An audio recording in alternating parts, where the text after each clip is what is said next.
Good morning, everyone. We are live on 154th International Weekly Session. So today we have a topic, euthanasia. We are on 23rd of September, 9:30 a.m. People who want to join this meeting can join on 818-859-11572. I welcome all the members from CMAAO and our esteemed speaker. To introduce her, she's Dr. R. Sudha, MD Forensic Medicine with 30 years of teaching experience in undergraduate and postgraduate medical student. She has published many research papers in various states and nationals and journals. She's a member of Advisory Committee of Women's Safety Wing of Government of Telangana and micro-legal expert. She's an expert speaker on PASCO and sexual assault cases and guest faculty in National Police Academy. She's also a guest faculty in Judiciary Academy of Hyderabad, conducting regular training sessions for medical officers, police officers, and judiciary. Over to you, ma'am, for this topic, and I would like to share this presentation.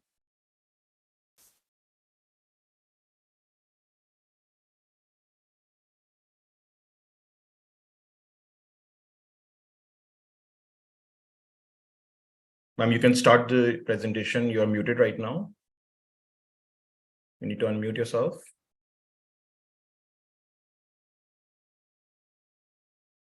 Ma'am, you need to unmute yourself.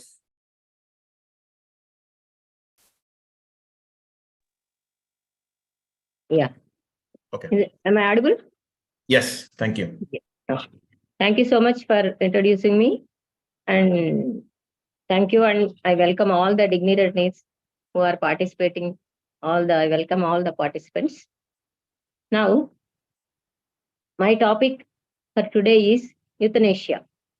That is mercy killing, guidelines for the end of life care and decision making. We cannot change the outcome, but we can affect the journey by Anne Richardson. Dignity of human nature requires that we must face the storm of life. So all the material I have collected from various sources. I am not the sole expert on this topic. I invite additions and questions. You know this couple from Chandigarh, retired professor couple who executed the living will. They said they want to die with dignity. This is the first case of living will. Professor D.N. Johar, 71 years, and his wife, 63 years, were the first professor in the country to execute the advanced directive after Supreme Court judgment of 2018. That is about the guidelines of the Supreme Court. A legal expert, Professor D.N.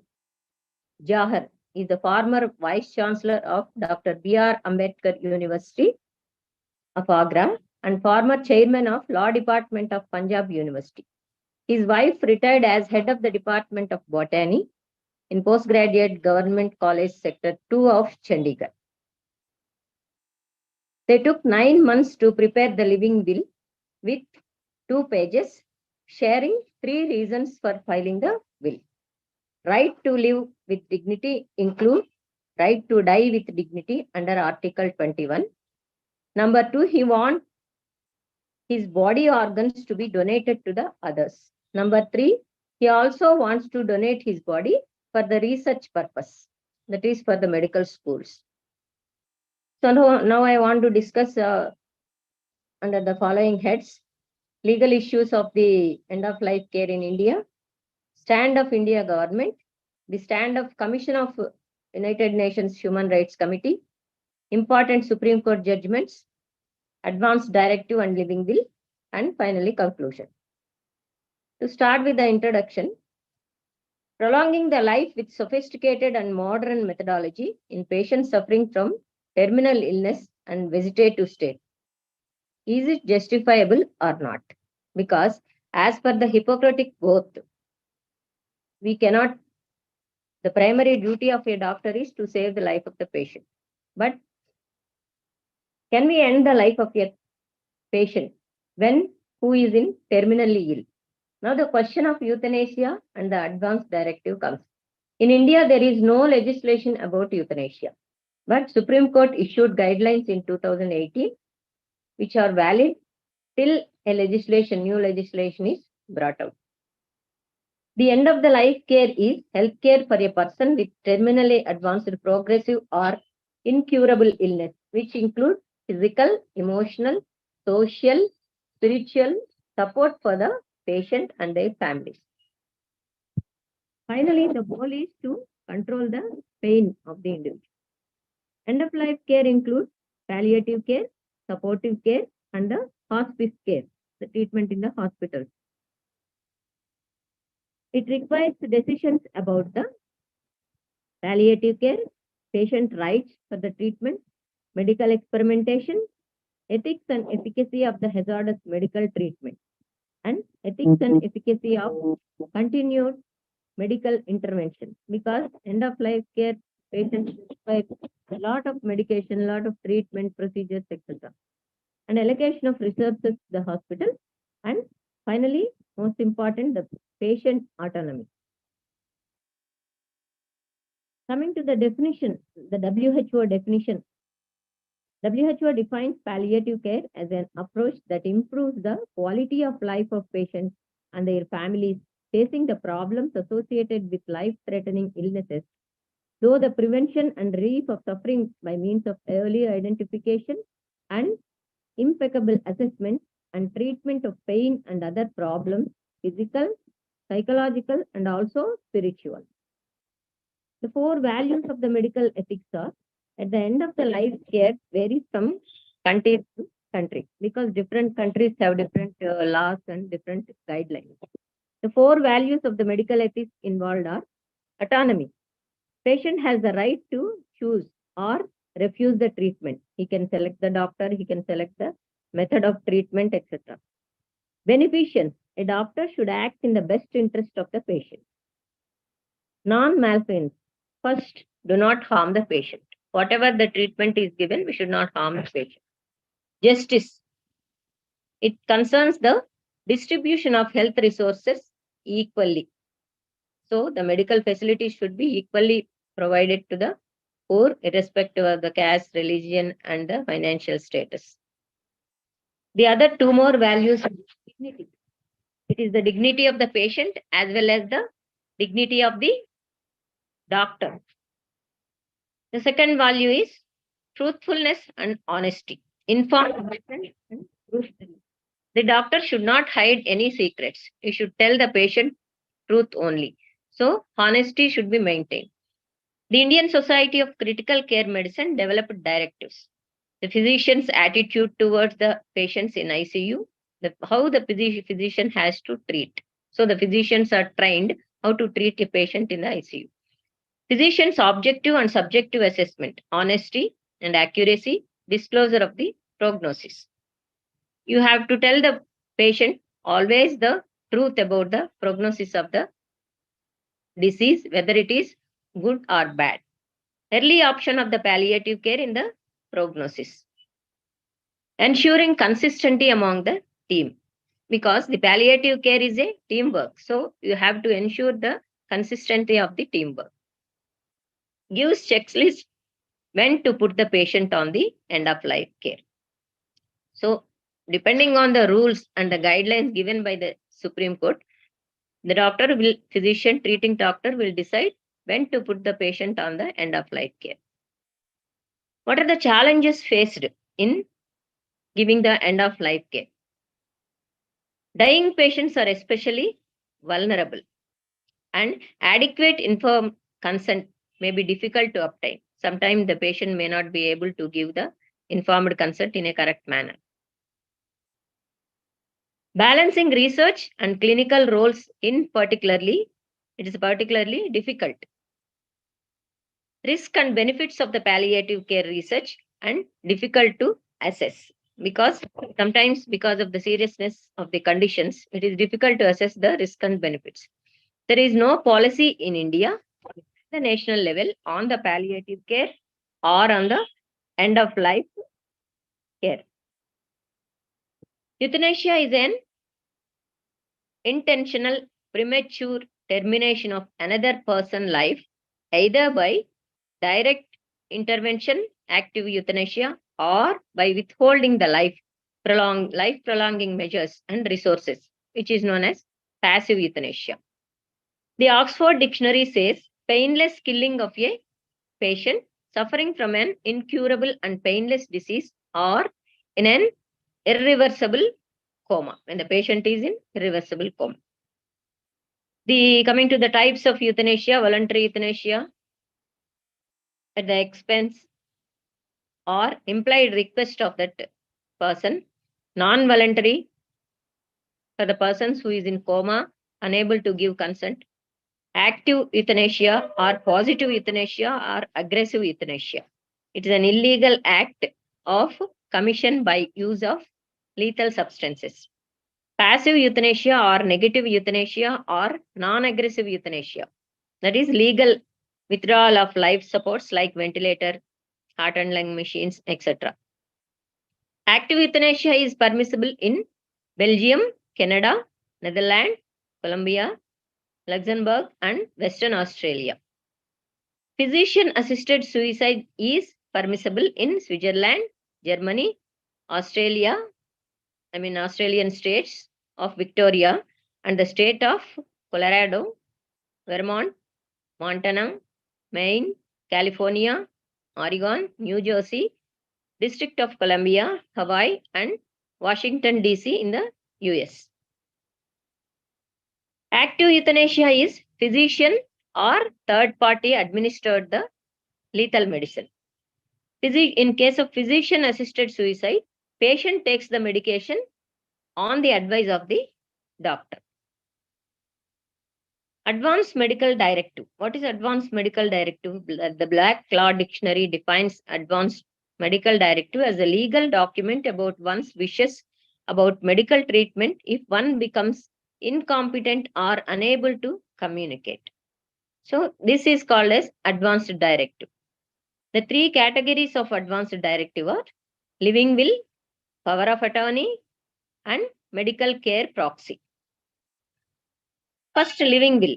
A living will is a written order which a person passes when he is alive to refuse medical treatment when he goes into coma or persistent vegetative state. It can be do not resuscitate, do not intubate, allow natural death. These are the three components of the living will. California was the first state to legally sanction the living will. Do not resuscitate means no CRP, no cardiac drugs, no placing of the breathing tubes, etc. It is practiced in most of the world without much legal issues. Do not intubate means no breathing tube. Allow natural death means discontinuing resuscitation, artificial feedings, fluids, and other treatments, etc. Next, coming to the power of attorney. It is the document to appoint a trusted person to take healthcare decision when the patient is not able to take such decision. When the patient is not in a condition to take any decisions, then another person can be appointed. He can make bank transactions, sign the checks to pay the utility bills when the patient is incapacitated. Next, healthcare proxy. It is a legal document in which the individual designates another person to make healthcare decision when the patient is not able to make decisions. That is healthcare proxy. Next, coming to the persistent vegetative state, post-coma unresponsiveness. The disorder of consciousness where the patient with severe brain damage in a state of partial arousal rather than true awareness. They have a normal heart rate, breathing, and the donor requires advanced life supports without purposeful, coordinated, voluntary responses. After 4 weeks in a vegetative state, the patient is classified as persistent vegetative state. So to say that the patient is in should be in 4 weeks. Next, coming to the policies of euthanasia. International position on euthanasia differs from country to country, as I said. The European country of human rights and UN Human Rights Committee, they have different rules and regulations. The stand taken by the Law Commission of India is in 2006, a draft bill, the medical treatment of terminally ill patient bill is prepared. And it is made when euthanasia and assisted suicide is lawful. 100 years ago, when medical technology has not invented artificial methods of keeping a terminally ill person alive by medical treatment, including by means of ventilator and artificial feeding, such patients died naturally. So 100 years before, patients used to die naturally because there were no ventilators at that time. But the modern medical technology enables the patient to prolong the life to no purpose, and the patient could go through extreme pain and sufferings. Those patients can have right to refuse the modern medical procedures. So in 2011, the Law Commission was asked to give opinion on the law on euthanasia. In August 2012, the Law Commission came out with a detailed 241 report titled Passive Euthanasia, a Relook. In this report, the concept of right to self-determination is mentioned. According to the changes were made in the earlier draft bill titled The Medical Termination of Terminally Ill Persons, Protection of Patients and the Medical Practitioners Bill. So the previous bill was changed to Passive Euthanasia, a Rule.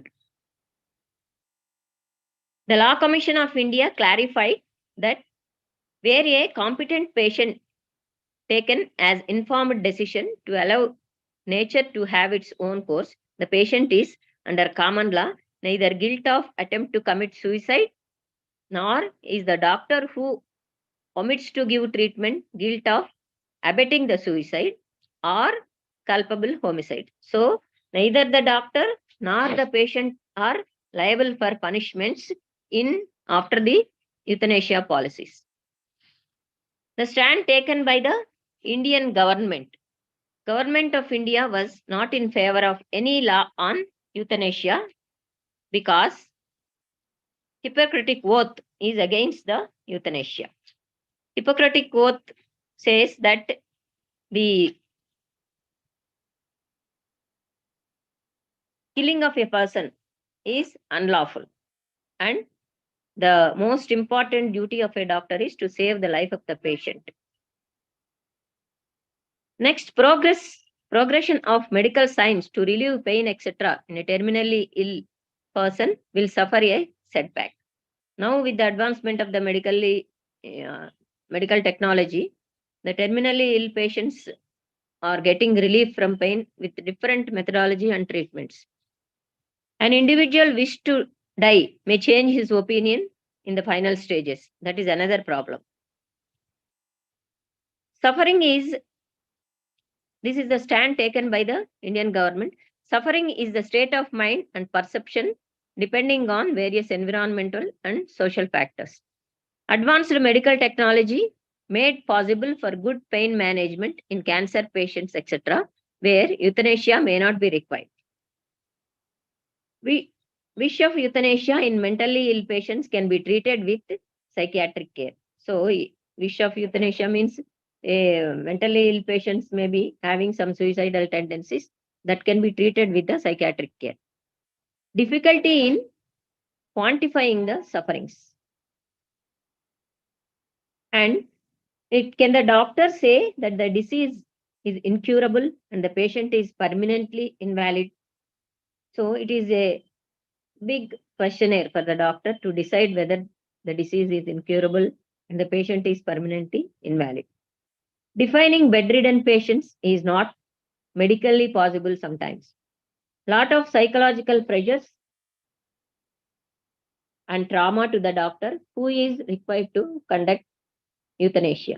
So conducting euthanasia is not an easy task for the doctor. It requires a lot of rules and guidelines to be followed by the doctor. So it is a big challenge for the treating doctor. Stand taken by the Indian government are, after various meetings held by the expert and expert committees, a formulation of legislation on passive euthanasia is made.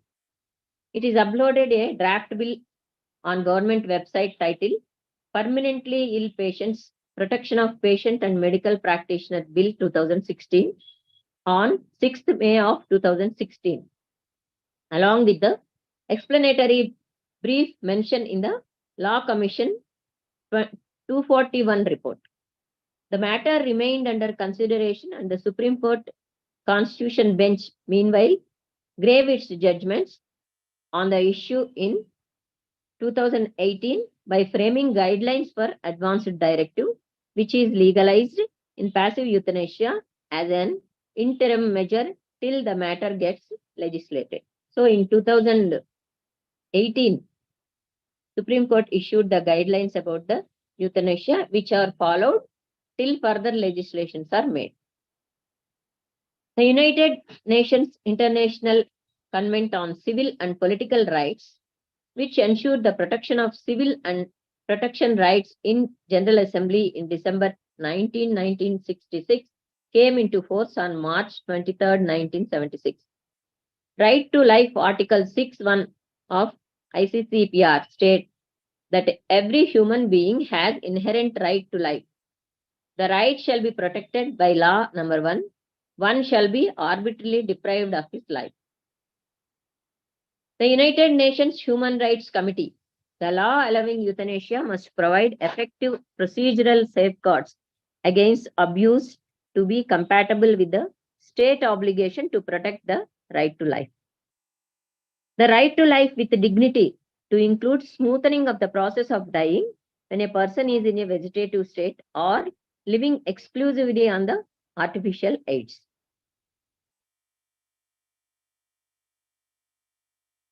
So the Indian legal perspective, I want to say a few cases about P. Ratinam versus Union of India case. Two individuals, P. Ratinam and Nagabhushan Patnaik, filed a writ petition in 1994 under Article 32 of Constitution, attacking the constitutional validity of the Section 309 IPC, contending that it is violation of the Article 14 and 21. So they filed a case attacking 309 section of the IPC. The judgment held that Section 309 IPC deserves to be effaced from the statute book to humanize our penal laws. In Jian Kaur versus State of Punjab case, the appellants were convicted by the court under Section 306 IPC, that is abatement of suicide. Conviction was attacked on the ground that Section 306 IPC is unconstitutional violation of Article 21, questioned the constitutionality of the 306. So, depending on the previous judgments, Jian Kaur filed this case. Two judges bench in P. Ratinam case said that if a person has a right to live, he has also right not to live. The court in Jian Kaur case said that the right to live is the natural right embodied in the Article 21, but suicide is an unnatural termination of the life and declared Section 309 IPC as constitutional. Thus, the court in Jian Kaur case, apart from overruling the P. Ratinam, upheld the constitutional validity of the 306. Another case is Aruna Ramachandra Shaban case versus Union of India. But the issue of euthanasia was raised again before in the Supreme Court in 2011. The details of this case are on 27th November 1972, Aruna Shaban, 25 years old. She was a nursing staff, sexually assaulted and strangled with a dog chain by Valmiki, a ward boy, and remains in the vegetative state for 41 years. On 24th January 2011, the Supreme Court responded for the plea for euthanasia filed by the journalist Pinky Virani, setting up a medical panel to examine her. But the court rejected the petition on 7th March 2011. But made a landmark opinion allowing the passive euthanasia in India. making the guideline. Aruna Shabun died on 18 May 2015 with pneumonia in a persistent vegetative state. Another case, Airedale case. The court addressed the legal issues referring the decision of the Airedale case. Anthony Blade was injured in soccer crisis where when he was 17 years old, he was in persistent state over since then. The guardian appealed for passive euthanasia, but the House of Lords dismissed the appeal. The learned judge opined that withdrawal of life support of terminally ill person, there is always a risk of misuse by some unscrupulous persons who wish to inherit or grab the property. Because the guardians who are interested in euthanasia and filing a case, they may be interested in the property and want for euthanasia. So the court refused. In the interest of protection of patient, doctor, relatives, and the family, as well as the public approval of High Court should be taken for passive euthanasia. Ultimately, the court has to decide in the best interest of the patient, giving due weight to the medical opinion of the family members applying the law of parental patry, where that is, a state or court has a paternal and protective role over its citizens or other subject to its jurisdiction. Means the court is the deciding authority, not the guardian or any other relative who approach the court. Application is filed in the High Court. It constitutes a bench of at least 2 judges, seek the opinion of committee of 3 reputed doctors nominated by the bench. One should be a neurologist, 1 psychiatrist, and 1 physician. The committee of 3 doctors examine the patient carefully and submit the report to the High Court. Then the High Court will also issue the notice to the state and family. After hearing them, the court bench should give its verdict. The court should give decision speedily and earlier. The above procedure should be followed all over the India till Parliament makes a legislation on euthanasia. This is as per the guidelines of the Supreme Court. Common causes. A registered society versus Union of India. Writ petition was filed by a registered society in Supreme Court in 2005 under Article 32, seeking to declare right to die with dignity as a fundamental right, Article 21. The bench referred all judgments in Aruna Shaban case, Arundel case, and the Jian Kaur case. It has been declared that right to die at the end of the life with dignity is not to be confused with or equated with right to die and unnatural death. Finally, the court gave direction and guidelines about passive euthanasia and advanced directive in the judgments in 2018.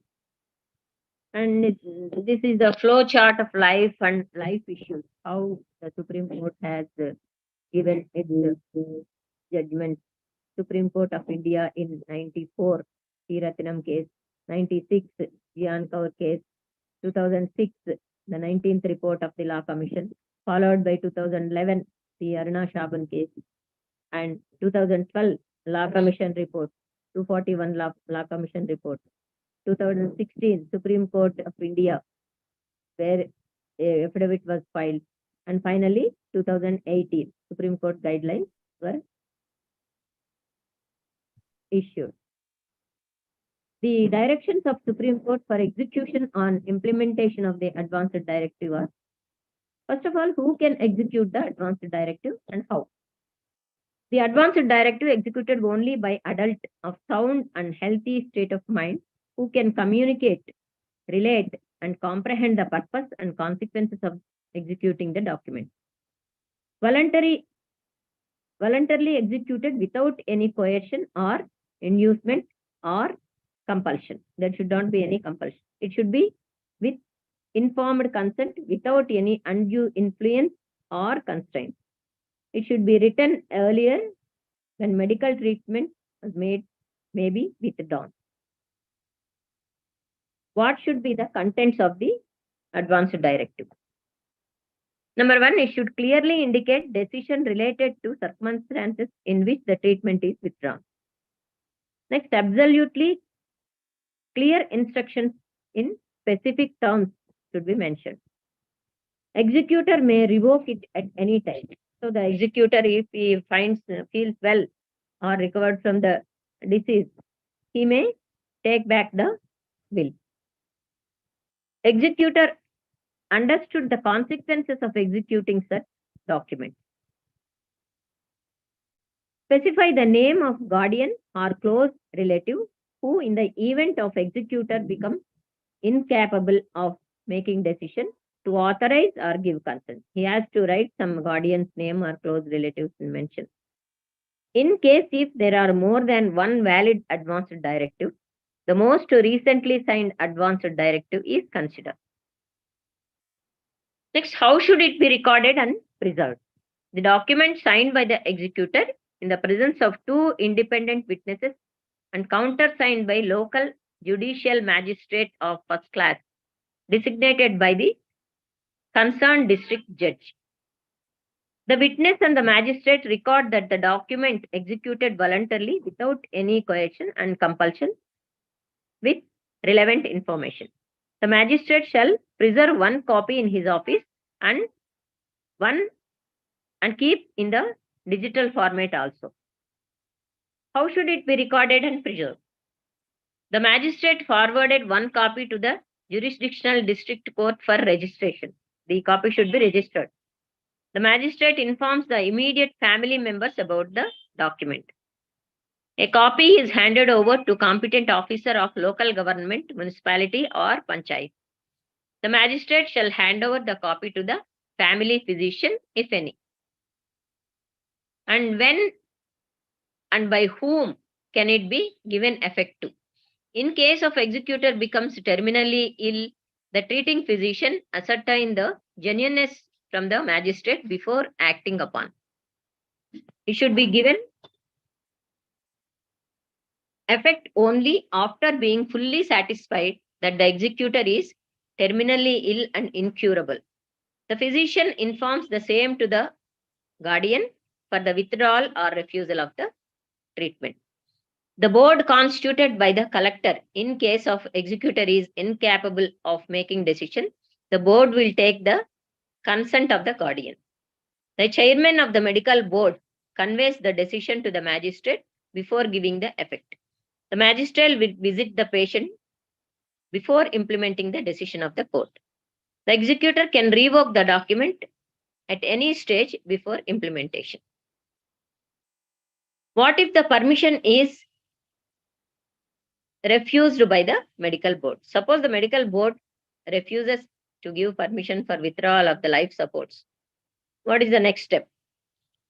If permission to withdrawal treatment is refused by the hospital medical board, the executor can approach High Court by a writ petition under Article 226 of the Constitution. High Court constitutes an independent committee with 3 doctors from the general medicine, cardiology, neurology, nephrology, psychiatry, and oncology with 20 years of experience. The committee will submit the report about the feasibility of the acting upon. High Court shall render its decision at earlier, keeping in mind the principles of best interest of the patient. Revocation or inapplicability of the advanced directive. At any time, the executor may withdraw the advanced directive and it should be in writing. Advanced directive shall not be applicable to the circumstances which the person did not anticipate. Suppose some other complications comes or some other serious illness comes to the patient, then the advanced directive is not applicable. If the advanced directive is not clear and ambiguous, it is not applicable. If the hospital medical board decides not to follow advanced directive, then the executor shall make an application to the medical board constituted by the collector. Suppose there is no advanced directive, then what is the procedure? If there is no advanced directive, the person cannot be considered.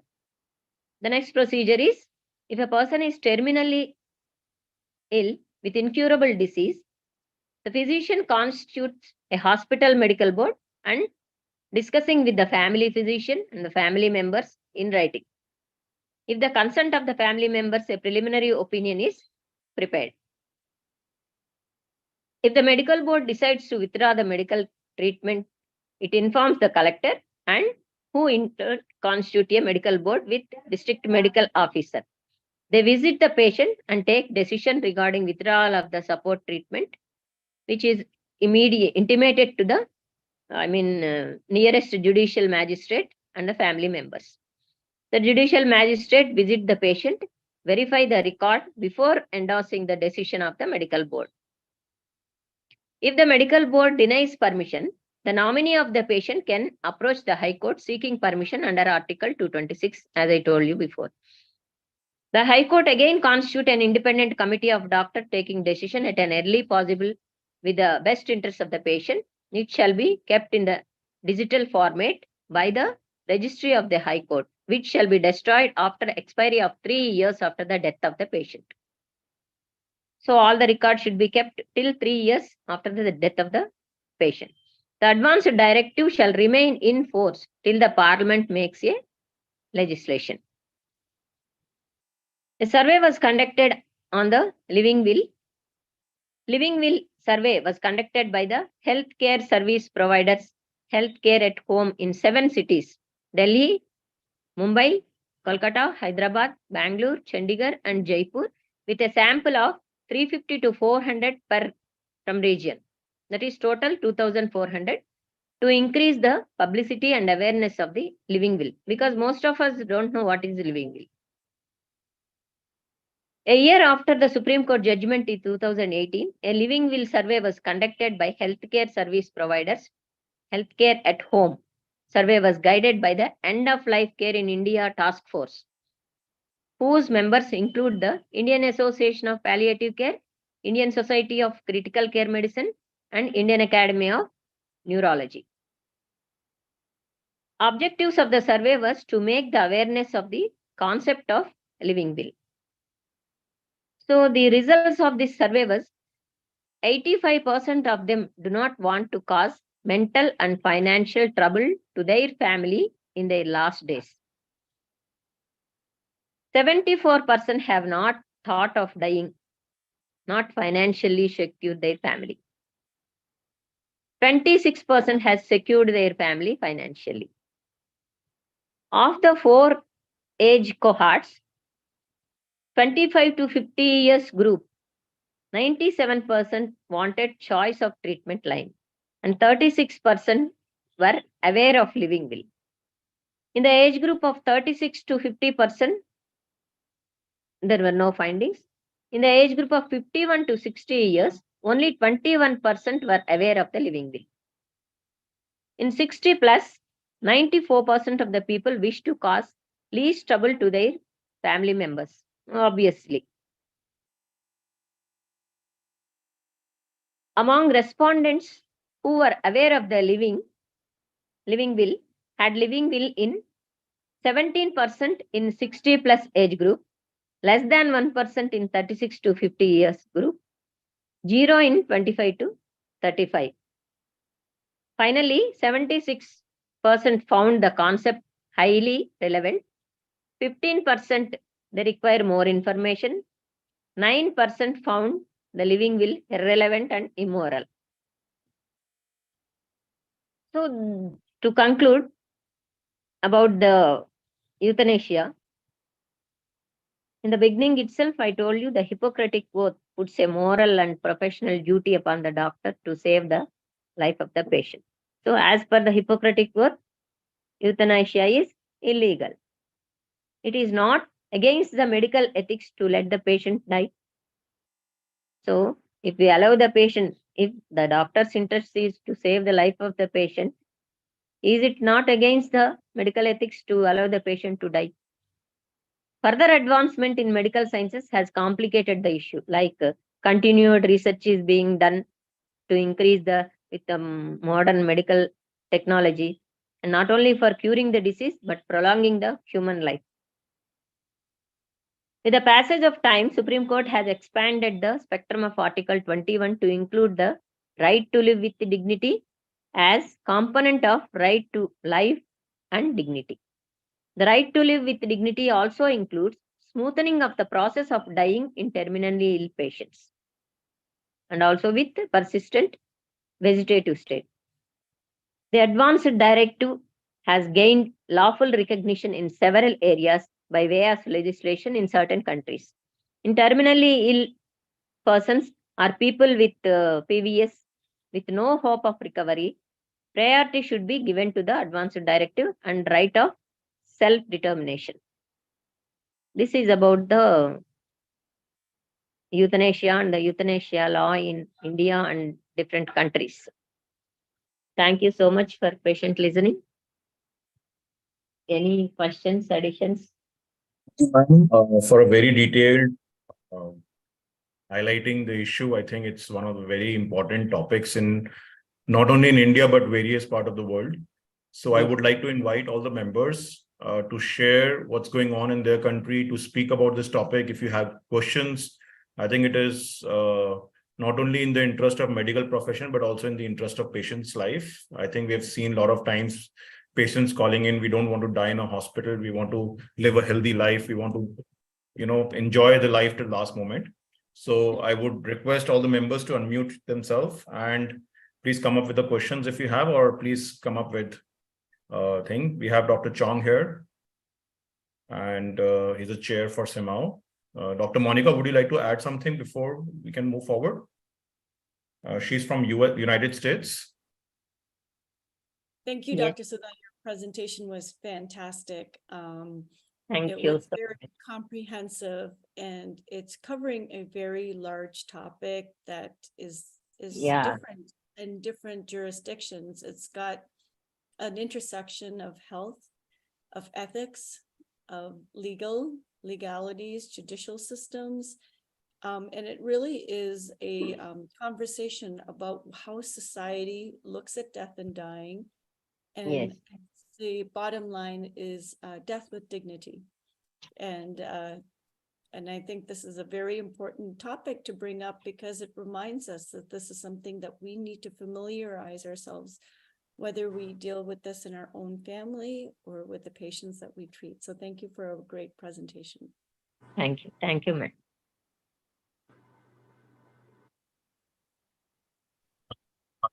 Questions? Dr. Angelika, would you like to speak something? Yeah, thank you so much. It was really very informative, and it is a very difficult topic. And this Yes. topic should actually start the day when you start making the diagnosis of a incurable cancer. You know there's no treatment for that cancer. You actually then need to start to get a team together to sit with the family, to right in the beginning look at living will. What Yes. will the patient want when the day finally comes? Actually, this day is going to come for all of us. Some just immediately, and others of us will go through a process. And this is Yes. something that you need to speak about it, because what we see in South Africa a lot of times is that the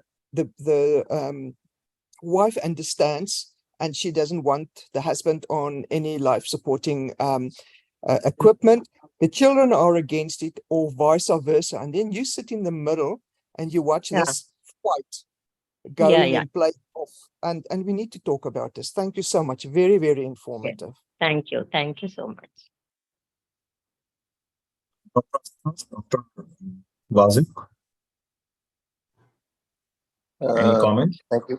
Thank you very much, madam. Yes. I am Professor Mulazim Hussain Bukhari from Pakistan. Yeah. And really, it is not only important topic, but it is difficult topic because in the Islam, we really Yeah. are against putting the patient on the death or allowing the patient for euthanasia.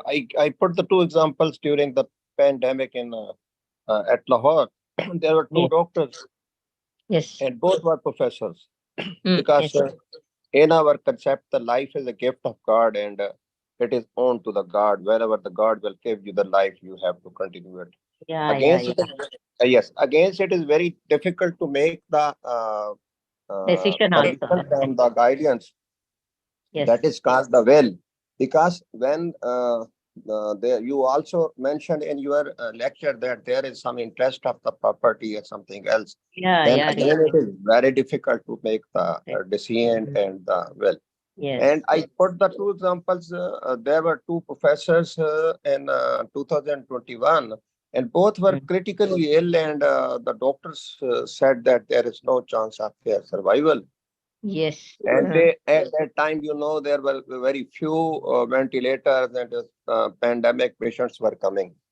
Yes, Among yes. them, almost the same situations of the two patients were there. And among them, one of the patients' owner,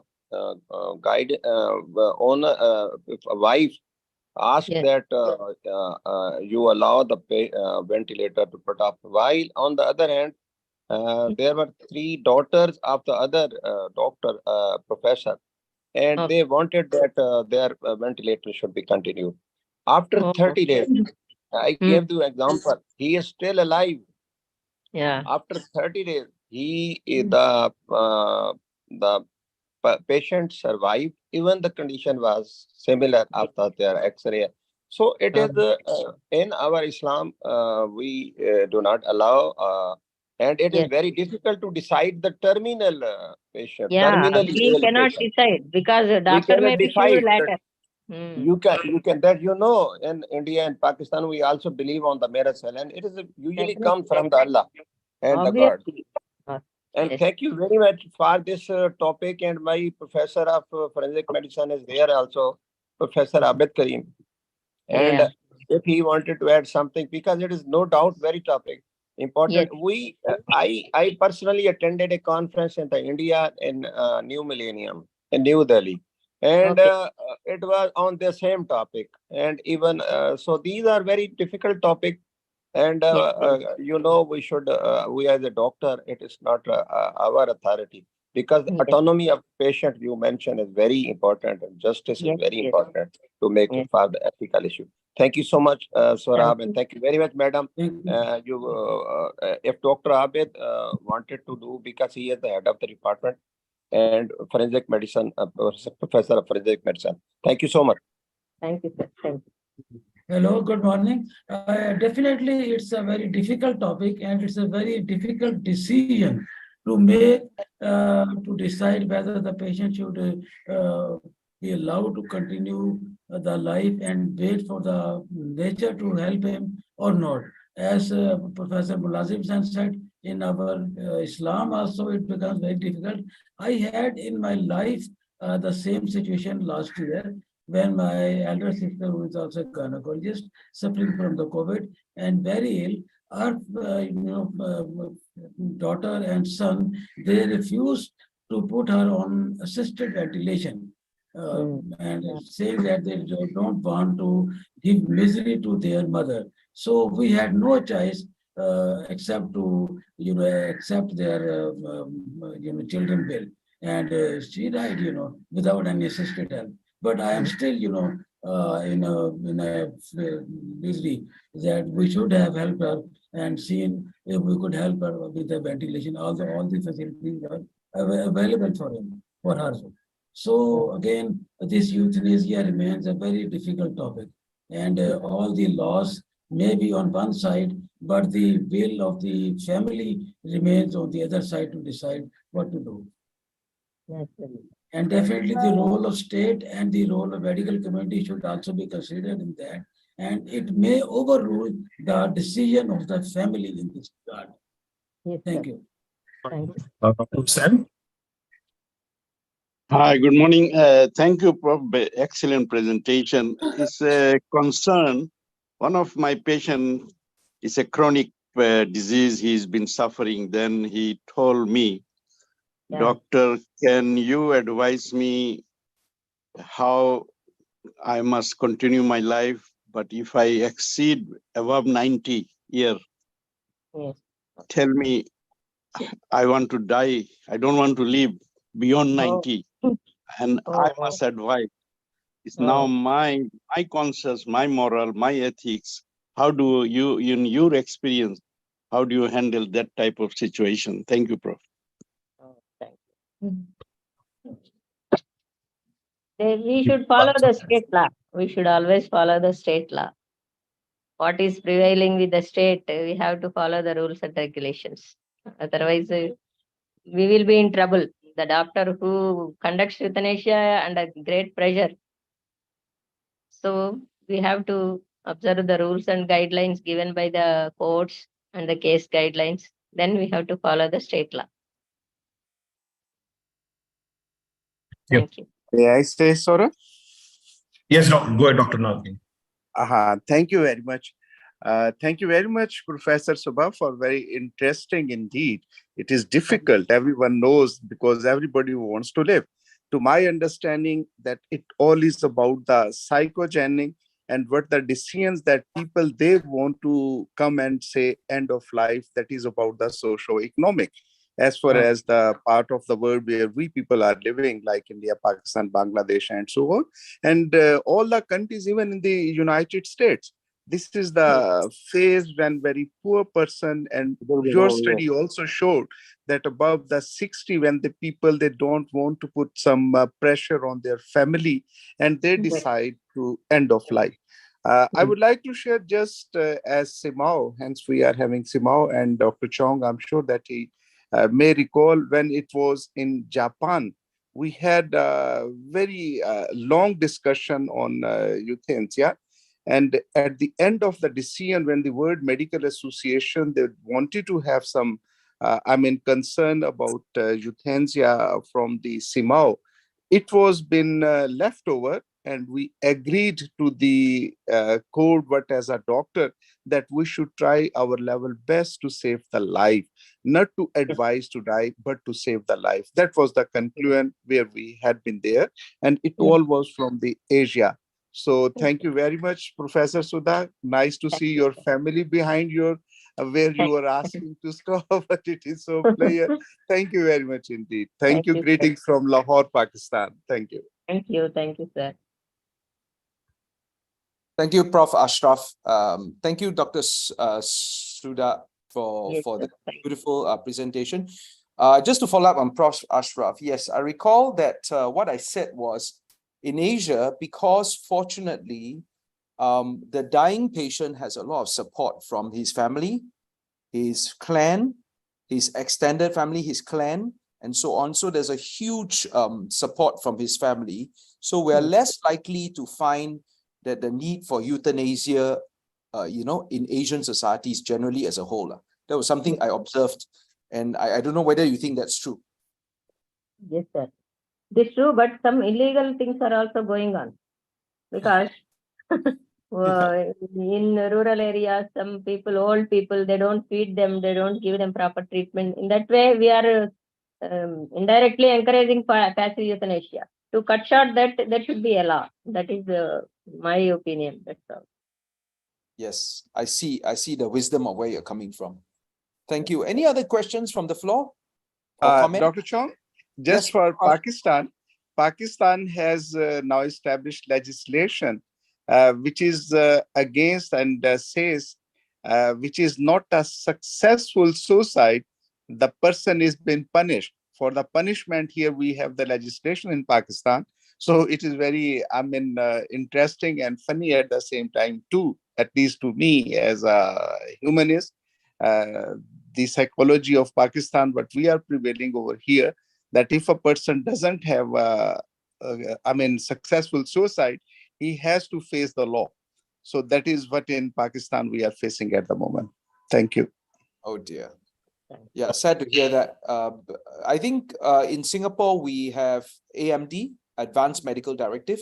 So there's a register maintained by the Ministry of Health, and you can go to your GP and sign a form and sign up for the AMD, and they will retrieve the AMD when you're in hospital in ICU and decide what to do.